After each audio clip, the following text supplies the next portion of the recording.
I've been getting a lot of questions about the hydrangeas that I am rooting and also about how they bloom.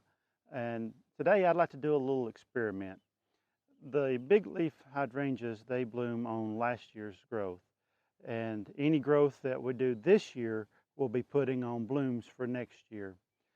The ones I've got rooting here in this propagation frame, they are about to the glass, so they don't have much more room that they can grow. So my thought is that it being July the 15th, I can take and nip out the top of the current stalks, and that will force the plants to put out new growth coming out from each leaf section. So one stalk could possibly give me 2 or 4.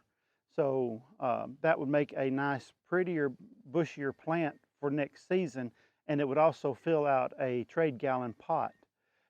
If I can get enough growth, it's possible that these hydrangeas can bloom next summer. Okay, here's one of my big leaf hydrangeas that I have rooted this year. It's been rooted probably about 5-6 weeks, and you can see that it's got a pretty good bit of growth. This variety, I do not know what the cultivar is. It's just your traditional, original big leaf hydrangea like you'd see in your grandmother's yard. It's blue in my yard. You can see where each one of these leaves are coming out of the stem, and at that point this plant has the possibility of putting out new growth from each one of those junctions. Now what I'm going to do is come in, you can see this very top set of leaves here. I'm going to take and I'm going to just pinch it out,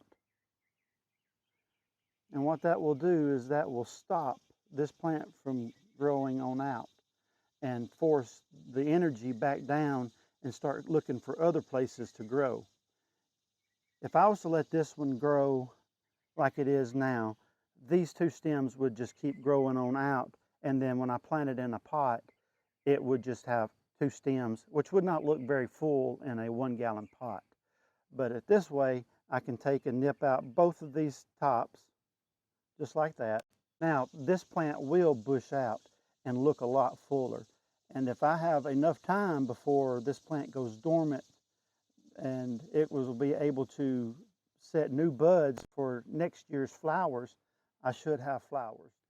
Now, this row here and the partial row are the ones that I've already nipped the tops out of.